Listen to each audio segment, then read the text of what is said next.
March 1943, North Atlantic. 200 feet below the rolling gray surface, U-boat commander Kapitän Lieutenant Klaus Hartmann sat in the cramped command compartment of U-boat U-523, a cigarette dangling from his lips as he listened to the hydrophones. The crew moved quietly around him, faces pale in the red emergency lighting, hands steady on valves and wheels despite the cold that seeped through the steel hull. Above them, somewhere in the storm-tossed darkness, an Allied convoy crawled eastward toward Britain, fat merchant ships heavy with food, fuel, ammunition. Targets. Hartmann smiled. He had sunk 4 ships in the past 2 weeks. His patrol was going better than expected. The radio operator turned in his seat, headphones still pressed to his ears. A message from U-boat command. Hartmann took the decoded slip of paper, read it, and laughed. A genuine bark of amusement that made several crewmen look up in surprise. The message was from another U-boat commander, bragging about an encounter with an American patrol aircraft. The plane had circled, dropped a few depth charges nowhere near the submarine, then fled when the U-boat's deck gun opened fire. The commander had radioed back to headquarters with mock concern, asking if the Americans were sending their trainee pilots to the Atlantic now, because surely no experienced airman would attack so poorly. Hartmann passed the message to his executive officer, who read it and grinned. The mood in the control room lifted slightly. These moments of dark humor were precious in the submarine service, where men lived in steel tubes submerged in killing cold, where depth charges could crush hulls like tin cans, where every patrol might be the last. But this particular joke resonated because it carried truth. Allied aircraft had proven annoying but rarely decisive. They could force U-boats to submerge, could disrupt attacks on convoys, could occasionally get lucky with depth charges. But they couldn't kill submarines reliably. Not yet. The U-boats still ruled the Atlantic, still sank more tonnage than the Allies could replace, still held the advantage in the brutal mathematics of convoy warfare. Hartmann had encountered Allied aircraft himself on 3 occasions. Twice he had crash-dived and escaped without damage. Once he had remained surfaced and shot back with his deck gun, scoring hits on a lumbering patrol bomber that limped away trailing smoke. The aircraft were dangerous only if you panicked, only if you let them catch you unprepared. A competent U-boat commander with a trained crew had nothing to fear from planes dropping bombs into empty ocean. The real threats were destroyers, corvettes, the surface escorts that could hunt submarines with sonar and depth charges for hours, that could coordinate attacks and pin U-boats down until their batteries died and they had to surface into gunfire. The mocking continued throughout the U-boat fleet. Radio intercepts captured by Allied intelligence stations revealed German submarine commanders joking about American air attacks, calling them nuisance raids, comparing them to mosquito bites that annoyed but didn't wound. Some commanders didn't even bother diving when aircraft appeared. They stayed surfaced, confident their deck guns and armor could handle whatever the planes dropped. The arrogance wasn't entirely unjustified. In early 1943, Allied anti-submarine aircraft lacked weapons capable of reliably killing submarines. Depth charges dropped from altitude often missed. Bombs were inaccurate. Machine gun fire couldn't penetrate pressure hulls. The U-boats were winning the Battle of the Atlantic, sinking Allied ships faster than they could be built, threatening to starve Britain into submission. And they knew it. Could anything in the sky above truly threaten steel giants designed to withstand the crushing pressure of the deep ocean? The Battle of the Atlantic was the longest continuous military campaign of World War II, spanning from 1939 to 1945, fought across 6 years of unrelenting violence on the cold gray waters between North America and Europe. For Britain, it was an existential struggle. The island nation imported nearly everything it needed to survive and fight: food, fuel, raw materials, weapons. Cut those supply lines, and Britain would starve, its war machine would grind to a halt, and Nazi Germany would dominate Europe unopposed. Adolf Hitler understood this arithmetic perfectly. He unleashed his U-boat fleet with orders to sink Allied shipping faster than it could be replaced, to create what German strategists called a tonnage war, where victory belonged to whichever side could build or destroy ships faster than the enemy. The U-boats were Germany's deadliest weapon in this campaign. Submarines that could cross the Atlantic, hunt in coordinated wolf packs, strike at night when convoys were most vulnerable, then slip away beneath the waves before escorts could respond. In 1940 and 1941, they enjoyed what U-boat crews called the happy time, a period when Allied defenses were weak, convoy escorts were few, and German submarines sank ships with impunity. Merchant sailors died by the thousands, frozen in the North Atlantic, drowned in burning oil, pulled under by the suction of sinking hulls. The statistics were horrifying. In 1942 alone, U-boats sank over 6 million tons of Allied shipping, destroying 1,364 ships. That was more than 12 ships per day, every day, for an entire year. Admiral Karl Dönitz, commander of the U-boat fleet, believed he could win the war in the Atlantic if he could maintain that rate of destruction. He calculated that sinking 700,000 tons per month would exceed Allied shipbuilding capacity, would slowly drain the British war effort until collapse became inevitable. For a time, his calculation seemed correct. Allied convoys hemorrhaged ships. Merchant sailors developed fatalistic attitudes, knowing each voyage might be their last. Naval escorts were overwhelmed. Too few ships trying to protect too many convoys across too much ocean. Something had to change, or Britain would lose. The Allies responded with a multi-pronged strategy. More escort ships, better sonar, improved depth charges, breaking German naval codes to route convoys around wolf packs. But one of the most critical factors was air power. Long-range patrol aircraft could cover the mid-Atlantic gap where surface escorts couldn't reach, could force U-boats to submerge and lose contact with convoys, could attack submarines caught on the surface. By 1943, the deployment of aircraft like the B-24 Liberator and the British Short Sunderland began closing that gap, making it increasingly dangerous for U-boats to operate in previously safe areas. But there was a problem. The weapons these aircraft carried weren't adequate for killing submarines reliably. Depth charges had to be dropped with precise timing and altitude to be effective, and even then, a submarine's pressure hull could withstand significant explosive force if the charge detonated more than 30 feet away. Bombs were even less accurate. Machine guns were useless against steel hulls. U-boat commanders knew this, which fueled their arrogance. They could afford to mock Allied aircraft because those aircraft couldn't kill them consistently. What the Germans didn't know was that British weapons designers were developing something entirely different, a weapon that would transform the equation of anti-submarine warfare. The de Havilland Mosquito was already one of the most versatile aircraft of the war. Built primarily of wood, it was fast enough to outrun most fighters, maneuverable enough for low-level attack, and capable of carrying bombs, rockets, or guns, depending on the mission. British engineers looked at this platform and asked a radical question. What if instead of dropping weapons on submarines, we shot them? What if we mounted a cannon powerful enough to penetrate a submarine's pressure hull and turn the aircraft into a flying anti-tank gun? The concept was revolutionary. Naval warfare had never seen anything like it. The weapon they chose was extraordinary. The Molins class M6 pounder, a 57mm automatic cannon originally designed for anti-tank use, modified for aerial installation. This wasn't a machine gun firing rifle-caliber rounds. This was artillery. The cannon fired shells weighing 6 pounds each, armor-piercing rounds capable of penetrating 4 inches of steel at close range. A submarine's pressure hull was typically 1 inch thick. The math was simple and devastating. A direct hit from this cannon would punch through a U-boat's hull like it was paper, flooding compartments, killing crew, potentially causing catastrophic structural failure. And the gun was automatic, capable of firing 25 rounds per minute in short bursts. Installing such a weapon on an aircraft presented enormous challenges. The recoil was tremendous, enough to affect flight stability and potentially damage the airframe. The weight was significant, requiring modifications to the Mosquito's structure to handle the stress.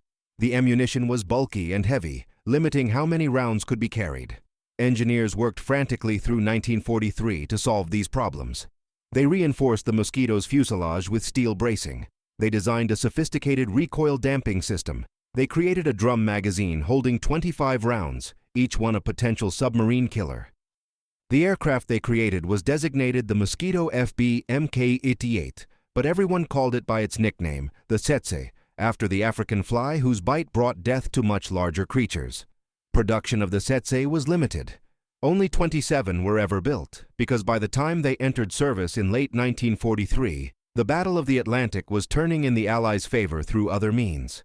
But those 27 aircraft would prove devastating out of all proportion to their numbers. They represented something the Germans hadn't anticipated: Allied willingness to innovate, to try radical solutions, to turn unconventional weapons against conventional threats. The U-boat fleet was about to discover that the skies above the Atlantic had become far more dangerous than they ever imagined. November 1943, Bay of Biscay.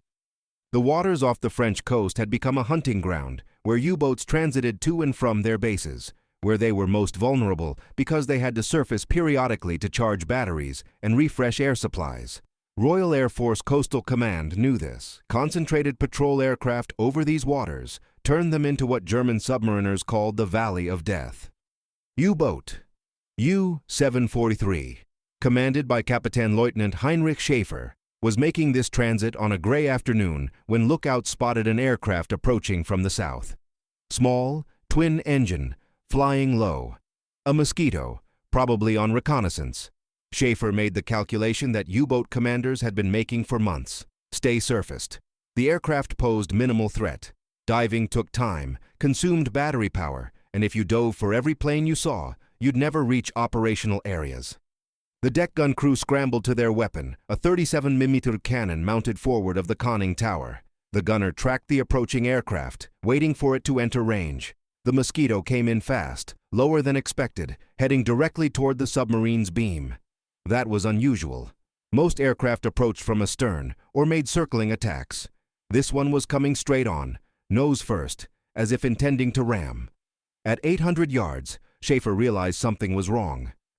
The Mosquito's nose looked different, heavier, and there was something protruding from it that wasn't standard armament. Then the aircraft opened fire. The sound was unlike anything the U-boat crew had heard from an aircraft. Not the chattering of machine guns, but a deeper, slower rhythm. Boom, boom, boom. Heavy shells walked across the water toward the submarine, each impact sending up geysers of white spray. Then the first shell hit. It struck the pressure hull just aft of the conning tower with a metallic crash that echoed through the entire boat. Men below decks felt the impact like a physical blow, felt the submarine shudder, heard the terrible tearing sound of steel being penetrated. The shell punched through the outer hull, through the pressure hull, and detonated inside the engine room. Instantly, seawater began flooding in through the hole, a jet of ocean under tremendous pressure. Schaefer screamed orders. Dive, dive, dive. But it was already too late. The flooding was catastrophic. The submarine's stern began settling as water poured into the engine room faster than pumps could handle. The Mosquito roared overhead, banked sharply, came around for another pass. The deck gun crew abandoned their weapon, scrambling for the conning tower hatch. The second pass came within 30 seconds. More shells slammed into the submarine's hull, each one a death sentence. One struck the conning tower, killing the last man trying to get below. Another penetrated amidships, flooding a ballast tank. A third hit glanced off but still left a deep gouge in the pressure hull that would leak under depth. U-743 didn't sink immediately. It wallowed on the surface, stern low, bow rising at an angle that grew steeper by the second. The Mosquito circled once more, pilot assessing damage, deciding whether another pass was necessary. It wasn't. The submarine was finished. Schaefer made the only choice left: abandon ship. Crewmen boiled out of the conning tower hatch, some wearing life jackets, most without, all of them knowing they had minutes at most before the boat went under. 46 men made it into the water. 3 were already dead from the shell hits. The Mosquito pilot radioed the submarine's position, reported a confirmed kill, then remained overhead until a Royal Navy destroyer arrived 3 hours later to pick up survivors. The debriefing of those survivors sent shockwaves through German naval intelligence. The prisoners' accounts were consistent and terrifying. An aircraft had attacked them with cannon fire powerful enough to penetrate their pressure hull. Not bombs, not depth charges. Direct fire from a gun mounted in the nose of a wooden aircraft. The weapon's existence had been kept highly classified by the British, its deployment carefully limited to maximize surprise. Now that secret was out. Within days, every U-boat commander in the Atlantic received warnings. Allied aircraft now carried weapons capable of sinking submarines with gunfire. Stay submerged when possible. If caught surfaced, dive immediately. Do not engage aircraft with deck guns. The rules had changed. The psychological impact was devastating. For years, U-boat crews had relied on their boat's structural strength, had felt safe inside steel hulls designed to withstand depth charge explosions and water pressure at 400 feet. Now that safety was an illusion. An aircraft could shoot holes in their boat from the sky. The sense of invulnerability that had sustained German submariners through long, dangerous patrols evaporated. Every patrol became more stressful. Every moment on the surface was fraught with new danger. Lookouts scanned the skies obsessively, knowing that any aircraft could be carrying that terrible cannon. The Tsetse Mosquitos flew relatively few combat missions due to their limited numbers, but their impact far exceeded their operational deployments. Between November 1943 and March 1944, they sank or damaged at least 4 U-boats confirmed, with several more probable kills where submarines were attacked, but disappeared without survivors to confirm what happened. More importantly, they forced behavioral changes across the entire U-boat fleet. Submarines that previously stayed surface to fight aircraft now dove immediately, disrupting their patrols, consuming battery power, reducing their effectiveness. Commanders became more cautious, less aggressive, more worried about the skies than about finding targets. One engagement in March 1944 illustrated the weapon's devastating potential. U-976 was caught on the surface in the Bay of Biscay by a Tsetse Mosquito on routine patrol. The U-boat's commander attempted to crash dive, but the Mosquito pilot, squadron leader James Burrell, opened fire at 600 yards while the submarine was still on the surface with hatches open. The first burst of cannon fire stitched across the submarine's deck, killed the deck gun crew outright, and punched 3 holes in the pressure hull above the waterline. The submarine managed to submerge but was severely damaged, trailing oil and leaving an air bubble trail visible from the air.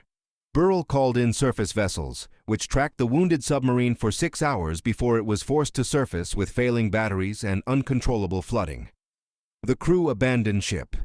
U-976 sank stern first 20 minutes later. The weapon's effectiveness came from multiple factors working in concert. The 57mm shells carried enough kinetic energy to penetrate hardened steel at combat ranges. The gun's rate of fire allowed pilots to make short bursts, correct their aim, and fire again during a single attack pass. The Mosquito's speed and maneuverability meant U-boats had almost no reaction time between spotting the aircraft and coming under fire, and the psychological effect of being shot at with artillery from an airplane was profound. Submariners were trained to deal with depth charges, with sonar hunts, with surface attacks. They had no training, no doctrine, no mental preparation for being strafed with anti-tank rounds from above. German engineering attempted countermeasures. Some U-boats received additional armor plating around critical areas, but the extra weight affected diving characteristics and didn't provide reliable protection against 57mm shells fired at close range. Others mounted additional anti-aircraft guns, but these proved ineffective against aircraft attacking at high speed from unexpected angles. The fundamental problem was unsolvable. Submarines were designed for underwater stealth, not surface combat with aircraft carrying weapons equivalent to light artillery. There was no effective counter except to stay submerged, which is exactly what the Allies wanted. The Tsetse's operational life was relatively brief. By mid-1944, improved radar, better depth charges, acoustic homing torpedoes, and overwhelming numbers of conventional patrol aircraft had shifted the Battle of the Atlantic decisively in the Allies' favor. U-boats were being sunk faster than Germany could build them. The innovation of the flying cannon had served its purpose, demonstrating Allied technical superiority, shattering German morale, and proving that no weapon system was immune to counteraction if engineers thought creatively enough. The Mosquito Tsetse had done to U-boats what tank-hunting aircraft did to armored vehicles, made their survival on the surface a matter of luck rather than design. The introduction of the Tsetse into combat operations created immediate tactical and strategic ripples throughout the Battle of the Atlantic. German U-boat command issued urgent directives in December 1943, warning all submarine commanders about the new threat. The directives were explicit. Allied aircraft could now attack submarines with heavy cannon fire capable of hull penetration. Commanders were ordered to dive immediately upon spotting any aircraft, regardless of type, regardless of whether it appeared to be attacking. The standing order to fight surfaced against aircraft was rescinded. The risk was too great. One burst from that cannon could cripple or sink a submarine before it could submerge. This behavioral change had cascading effects on U-boat effectiveness. Submarines spent more time submerged to avoid air patrols, which meant less time on the surface to charge batteries, refresh air supplies, and make high-speed transits to operational areas. Battery-powered underwater speeds were slow, typically 6 to 8 knots compared to 17 knots surfaced. Every forced dive added hours or days to patrol duration, Reduced time on station decreased the probability of finding and attacking convoys. The Tsetse didn't need to sink dozens of U-boats to be effective. It only needed to make the sky so dangerous that submarines changed their behavior, became less aggressive, spent more time hiding than hunting. The psychological toll on U-boat crews was severe and measurable. German naval medical officers reported increased rates of combat stress, anxiety disorders, and fatigue-related illnesses among submariners after late 1943. The combination of longer patrols, increased danger from multiple threats, and the specific fear of being shot through their hull by aircraft created a toxic mental environment. U-boat veterans who had survived multiple patrols in 1942 and early 1943 found themselves struggling with missions in 1944. The cumulative stress finally overwhelming training and discipline. Crew efficiency declined. Mistakes increased. The human factor in submarine warfare, always critical, began favoring the Allies. British intelligence intercepted German naval communications that revealed the depth of concern about the Tsetse and similar anti-submarine innovations. One decoded message from a U-boat group commander to headquarters described the new aircraft cannon as a terror weapon, disproportionately effective because it undermined the fundamental premise of submarine design, that the boat itself was protection. If your steel hull couldn't stop enemy weapons, what was the point of being in a submarine?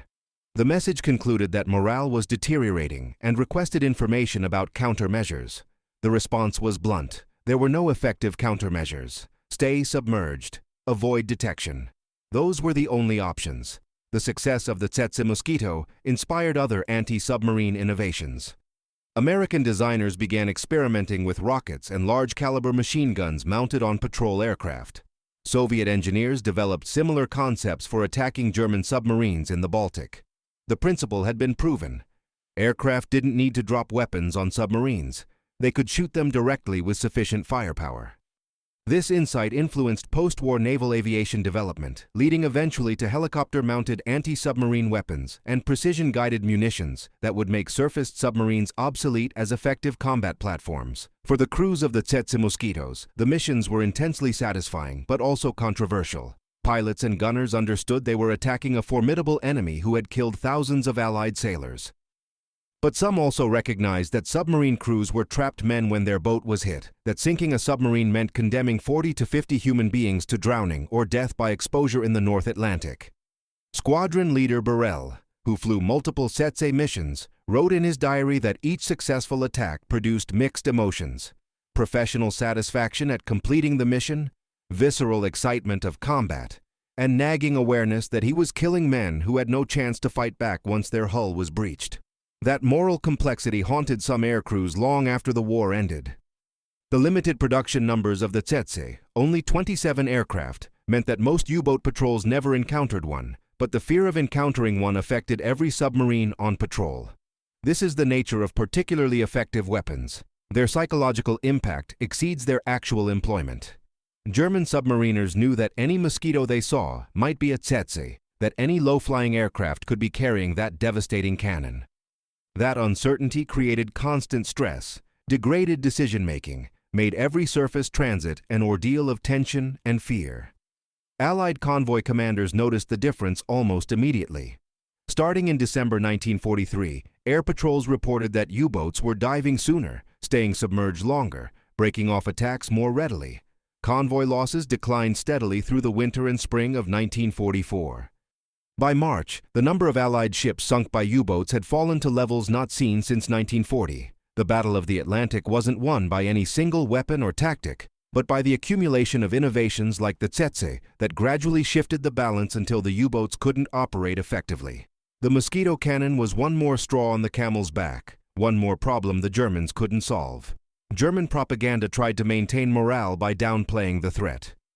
Official statements claimed the Allied aircraft cannon was ineffective, that few U-boats had been lost to it, that it was a desperate measure born of Allied weakness. Submariners knew better. They talked among themselves, shared stories, passed on rumors that grew more terrifying with each retelling. One rumor claimed the British had aircraft carrying 80mm guns, powerful enough to sink a submarine with a single hit. It wasn't true, but the fact that experienced U-boat crews believed it possible revealed how thoroughly their confidence had been shattered. By summer 1944, the strategic situation in the Atlantic had turned irreversibly against Germany. Allied air cover was nearly continuous across the North Atlantic. Escort carrier groups hunted submarines with coordinated teams of aircraft and destroyers. U-boats were being sunk at unsustainable rates, and new crews lacked the experience and training of veterans lost in earlier years. The Tsetse Mosquitos continued flying patrols, but increasingly they found empty ocean rather than surfaced submarines. The enemy had learned to stay hidden, or had been sunk trying. In a sense, the weapon had worked so well it had eliminated its own targets. The Molins 57mm cannon mounted in the Mosquito Tsetse represented a convergence of multiple technological developments, each one pushing the boundaries of what aircraft could accomplish. The gun itself was a marvel of engineering. Originally designed as the British 6-pounder anti-tank gun, it fired a 57mm shell weighing approximately 6 pounds, propelled by a charge that generated enormous chamber pressure and muzzle velocity.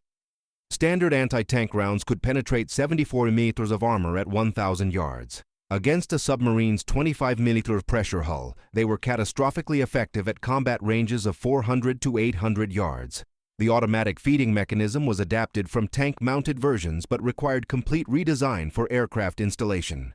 Weight was the eternal enemy of aviation engineering, and the cannon system weighed over 100 pounds, including the auto-loading magazine, recoil damping system, and ammunition drum. That was roughly equivalent to carrying a small car in the aircraft's nose.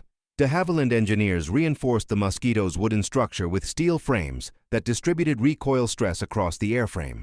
They also designed a muzzle brake that reduced recoil by approximately 30%, critical for preventing structural damage during sustained firing.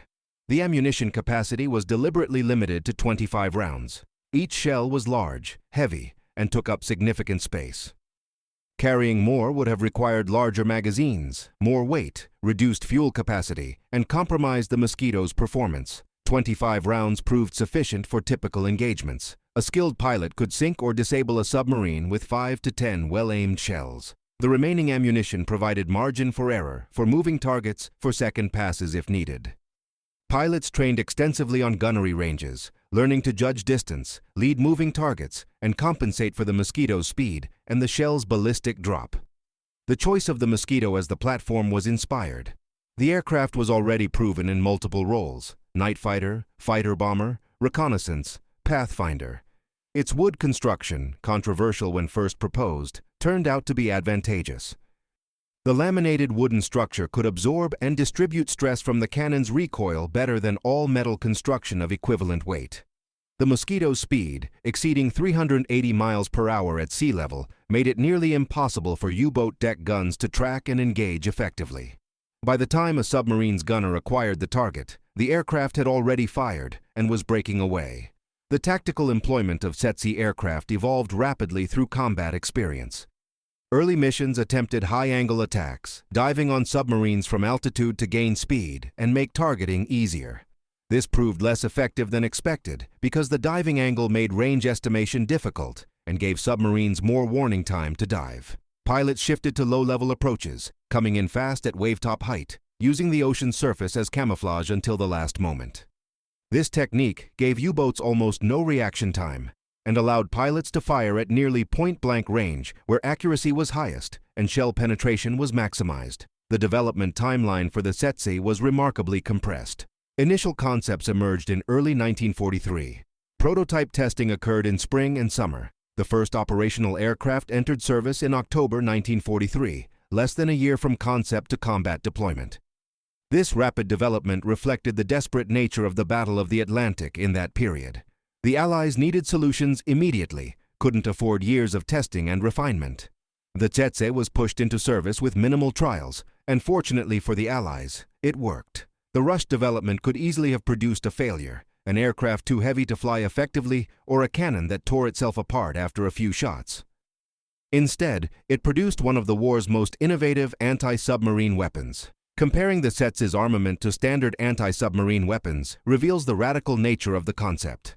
A typical depth charge dropped by aircraft contained 250 to 650 pounds of high explosive, depending on type. It had to detonate within approximately 30 feet of a submarine's pressure hull to cause serious damage, closer for a kill.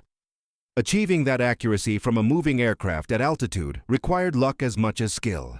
The 57mm cannon, by contrast, fired a precisely aimed projectile that either hit or missed. No luck involved. If it hit, it penetrated. If it penetrated, it flooded compartments and likely killed the submarine. The accuracy differential was transformative. Production limitations prevented the Tsetse from achieving the impact its designers hoped for.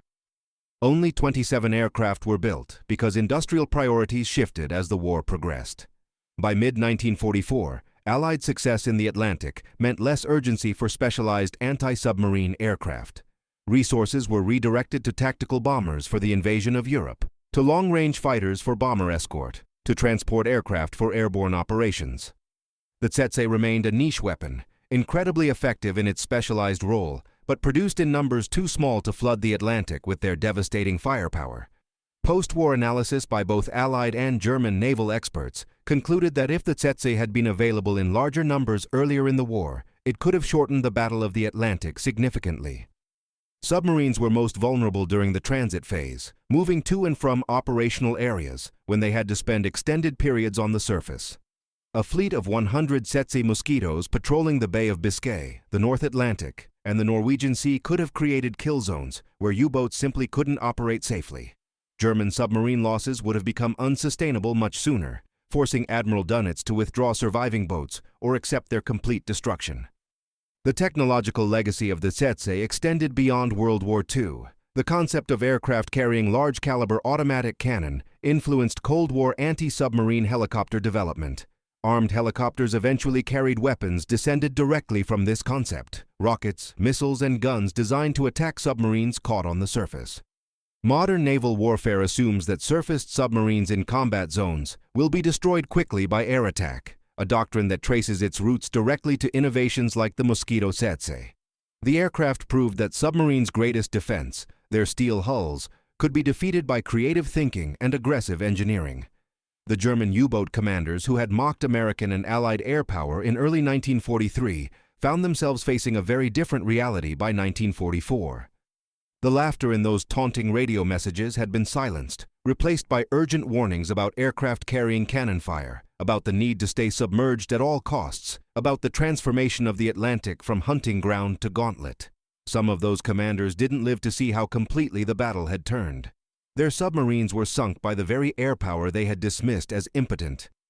Others survived the war as prisoners, captured when their boats were forced to surface after being crippled by weapons they never expected to face. The Mosquito Tsetse, with its massive 57mm cannon protruding from a nose made of laminated wood, embodied something essential about Allied success in World War II. It wasn't just superior numbers, though the Allies had those. It wasn't just industrial capacity, though American and British factories produced weapons at rates Germany couldn't match. It was the willingness to innovate radically, to try unconventional solutions, to combine existing technologies in new ways that created weapons the enemy couldn't anticipate or counter. The Germans had built an excellent submarine fleet, well-designed boats crewed by brave men. The Allies simply thought of new ways to kill submarines, faster than the Germans could develop countermeasures. The irony was perfect and terrible. German propaganda had consistently portrayed Americans as weak, soft, incapable of the hard necessities of total war. U-boat crews absorbed that propaganda, believed it, let it fuel their confidence as they stalked Allied convoys. Then the Americans and their allies answered with carriers that hunted submarines, with long-range patrol aircraft that closed the mid-Atlantic gap, with sonar and radar and code breaking that stripped away the U-boat's stealth, and finally with aircraft carrying artillery that could punch holes in pressure hulls from the sky. The mockery of Allied air power became a historical footnote to German defeat in the Atlantic. The Battle of the Atlantic officially ended in May 1945 with Germany's surrender. By then, the U-boat fleet was a shattered remnant. Hundreds of submarines had been sunk, thousands of submariners killed or captured. The Tsetse Mosquitos had flown their last combat patrols, the need for their specialized capabilities fading as the war wound down. Some of the 27 aircraft survived to be scrapped after the war. Others were lost in accidents or combat.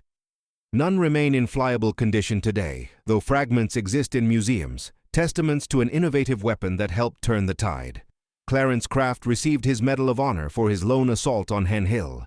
The pilots and gunners who flew Tsetse Mosquitos received no comparable recognition because their victories happened far from witnesses, over empty ocean, against an enemy who left few survivors to testify.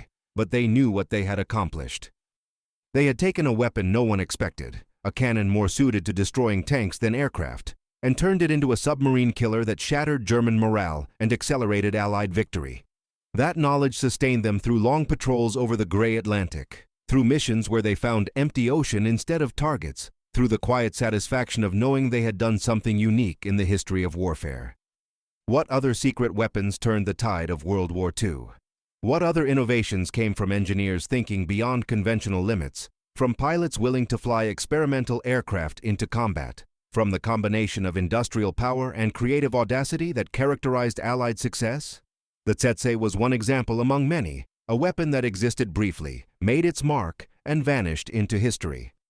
But its impact resonated far beyond its limited production run and short operational life.